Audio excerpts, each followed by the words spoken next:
Mummy जी, आप फिर से उठ गए। कहा था ना आपको कि आप दवाई लेके आराम करोगे और आप हो कि यहाँ पर खड़े होके घूम रहे हो। मैंने आपको कहा था ना कि कोई काम करने की जरूरत नहीं है। चलो मम्मी जी, जल्दी से दवाई ले लो और फिर आराम कर लो। बहू, मैं बिस्तर में पड़े पड़े ऊब गई थी तो सोचा कि थोड़ा घर का काम में तुम्हारी हेल्प करा दूं। मम्मी जी, अभी इनका फोन आया था, वो हॉस्पिटल होते हुए गए थे और इन्होंने आपकी रिपोर्ट देख ली है और खुशखबरी की बात ये है कि रिपोर्ट बिल्कुल नॉर्मल आई है। हाँ हाँ बेटा, ये तो सिर्फ तुम्हारी वजह से हुआ है। तू सारा दिन काम करती है और मुझे तो सिर्फ यही कहती है कि दवाई लो सो जाओ, दवाई लो सो जाओ। बहू, तू सारा दिन काम करती रहती है, मैं सोचती हूँ कि क्यों नहीं तुम्हारी भी थोड़ी बहुत मदद करा दूँ। नहीं मम्मी जी, बिल्कुल नहीं। अभी आप आराम करोगे क्योंकि अभी भी आपके अंदर थोड़ी बहुत कमजोरी बाकी है। और मम्मी जी, कमजोरी काम करने से नहीं, आराम करने से दूर होती है। बहू, मैं कितना रेस्ट करूं? प्लीज बहू, अब मुझे रेस्ट करने के लिए मत बोल। नहीं मम्मी जी, आप काम पहले ही बहुत करती हो और इस उम्र में इतना काम करोगे ना तो अच्छे अच्छे की तबीयत खराब हो जाती है। अरे बहू, तुम समझ क्यों नहीं रही हो? मैं थोड़ा बहुत काम करूंगी, इधर उधर चक्कर लगाऊंगी तो मैं सोच रही हूँ कि मैं पहले से तंदुरुस्त हो जाऊंगी। क्या बताऊं बहू, बिस्तर में पड़े पड़े तो मुझे लगता है मैं ज्यादा बीमार हो गई हूँ। और पता नहीं ये कैसी कमजोरी है, कितने दिन हो गए बिस्तर में पड़े पड़े, ठीक ही नहीं हो रही मैं। अच्छा मम्मी जी, एक काम करती हूँ, मैं फोन करके अभी दीदी को बुला लेती हूँ। इससे आपका मन भी लगा रहेगा और दीदी ही आपको समझाएंगी कि आराम करना कितना जरूरी है आपको। हाँ हाँ बहू, अब उसको और बुला ले, बस यही कमी रह गई थी। फिर तो तुम दोनों मिलकर मुझे आराम करा करा के बीमार कर दोगी। मम्मी जी, मैंने सोच लिया है और मैं दीदी को फोन करके आती हूँ, तब तक आप आराम करो। अरे बहू सुन तो सही।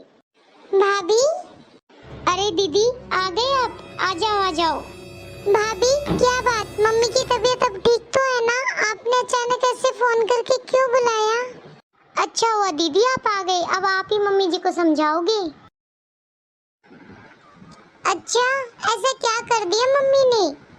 दीदी, अब आप ही बताओ, इस उम्र में मम्मी जी उठ उठ के काम करने लगती हैं, जबकि मम्मी जी की तबीयत कितनी खराब है।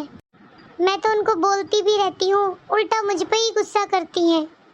मम्मी जी जबरदस्ती मेरे पीछे पड़ी रहती है काम करवाने के लिए।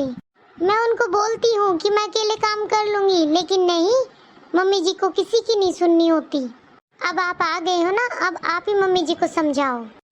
भाभी, मम्मी भी ना, मैं कितना उनको बोलती रहती हूँ कि इस उम्र में काम मत किया करो, लेकिन नहीं, मम्मी को तो किसी की सुननी नहीं होती।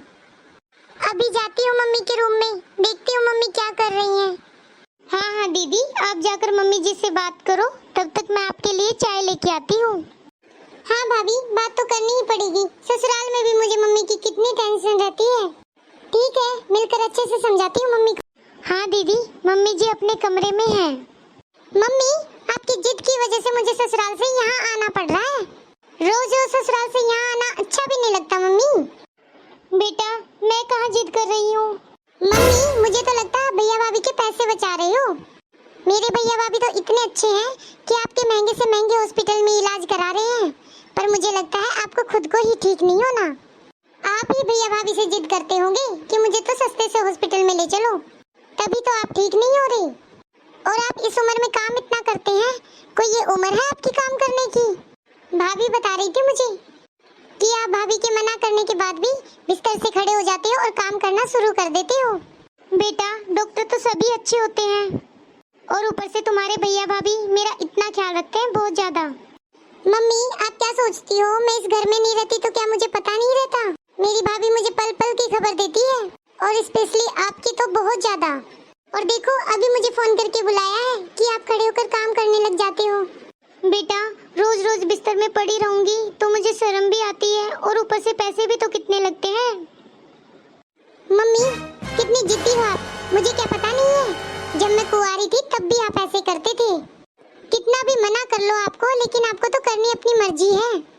बेटा, क्या बताऊं, रोज रोज बीमार होके मेरा तो मन सा ऊब गया है और दवाई खा खा के मैं तो इतनी परेशान हो गई हूँ, बहुत ज्यादा।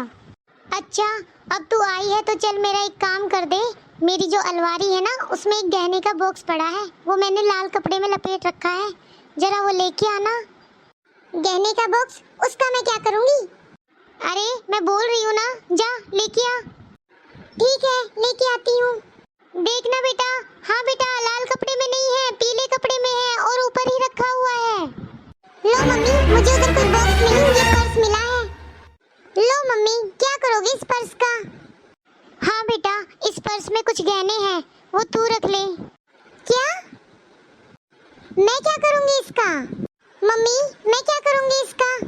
इसमें तो आपका हार है मम्मी। हाँ बेटा, तू रख ले ये हार। अच्छा मम्मी, इसको आपने मेरे लिए रख रखा है?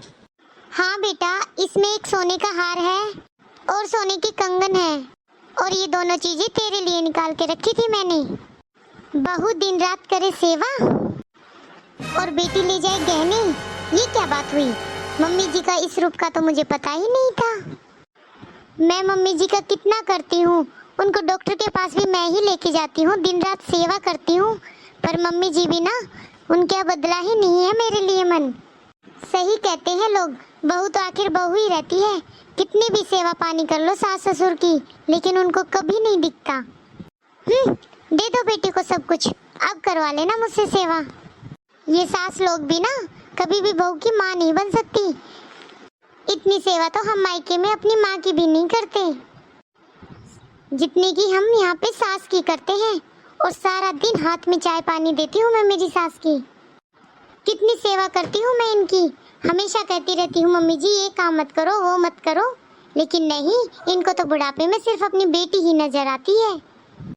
अब नहीं करूँगी सेवा। लेकिन मम्मी, मैंने आज आपके पूरे गहने देखे हैं और आज भी ये तो ऐसे लगते हैं जैसे अभी शॉप से आए हैं। मम्मी, इनकी चमक बिल्कुल नहीं गई है। हाँ बेटा। मम्मी एक मिनट। भाभी, भाभी, एक मिनट यहाँ आना जरा। हाँ दीदी, आपने बुलाया? हाँ भाभी, ये मम्मी देखो ना, अपने गहने मुझे दे रही हैं। अच्छा है दीदी, मम्मी जी दे रही हैं तो रखो आप। अरे ऐसे कैसे ले लूं भाभी मैं? इस घर की बहू आप हैं, तो मम्मी जी के गहनों पे भी हक आपका ही है। इन गहनों पे हक आपका ही है, क्योंकि आप ही मम्मी का ध्यान सबसे ज्यादा रखते हो और मम्मी के पास पूरे दिन रात सेवा करते हो। आप मम्मी का ध्यान रखते हो, सेवा करते हो, तो ये गहनों पे भी आपका ही हक है। मेरी सास ने भी मुझे ही गहने दिए हैं, क्योंकि मैं उनकी सेवा करती हूँ, और इसी हिसाब से मम्मी ये गहने आपको दे। बेटा, तुझे ये गहने मैं दे रही हूँ ना, तो तुझे रखने पड़ेंगे। सारे गहने थोड़ी ना दे रही हूँ तुझे, तेरी भाभी के लिए भी रखे हैं मैंने। एक सेट मैंने अंदर और रख रखा है, वो तेरी भाभी का है और ये तुम्हारा है। अच्छा मम्मी, भाभी के लिए भी लिया है? अरे वाह, ये तो बहुत अच्छी बात है। मुझसे तो बहुत बड़ी भूल हो गई। मम्मी जी तो मुझे और दीदी में कोई फर्क ही नहीं करती, हमें तो बराबर ही रखती है। लेकिन मम्मी जी फिर भी मैं ये नहीं लूंगी, क्योंकि इस पे सिर्फ भाभी का हक है। बेटा, मेरे पास दो गहने हैं, एक तो मुझे ससुराल से मिला था, एक तुम्हारे नाना नानी ने मुझे दिया था।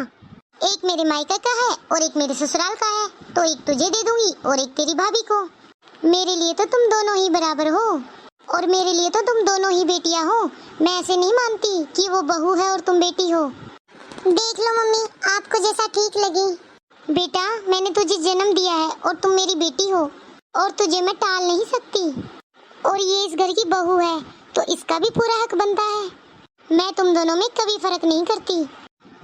ओहो, ये मैंने कैसे सोच लिया कि मम्मी जी हम दोनों में फर्क करती हैं, और ये मैंने सोचा भी कैसे कि सास के गहनों में सिर्फ बहू का हक होता है। दीदी भी तो मम्मी जी की बेटी है, तो क्या सास गहने देगी तभी बहू सेवा करेगी?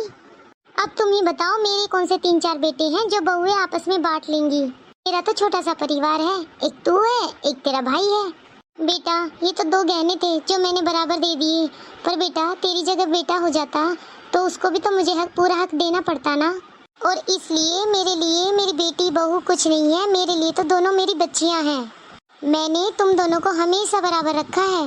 मैंने जितना सोना तुम्हारी भाभी को दिया है ना, मैंने उतना ही सोना तुम्हें दिया था तुम्हारी शादी में। बस ये 2 सेट पड़े थे, सोचा ये भी तुम दोनों को दे दूं, क्योंकि बेटा मेरा तो दवाई पानी से काम चल रहा है, पता नहीं कितने दिन की जिंदगी है। और बेटा तुम अपनी भाभी का भी सेट देख लेना। और बेटा तूने भी इस घर में जन्म लिया है, यहाँ पली बड़ी है, और बेटा थोड़ा सा बेटियों का भी तो इस घर पे हक होता है ना। और बेटा तेरी भाभी को और तुझे मैंने हमेशा बराबर रखा है। तुम दोनों हमेशा अच्छे से रहना। नमस्ते दोस्तों, ये आपको हमारी कहानी कैसी लगी कमेंट में जरूर बताना और हमारी वीडियो को ऐसे ही प्यार देते रहना। हमारी वीडियो को लाइक करो, कमेंट करो और शेयर करो और इस चैनल को सब्सक्राइब करना मत भूलना। Thank you.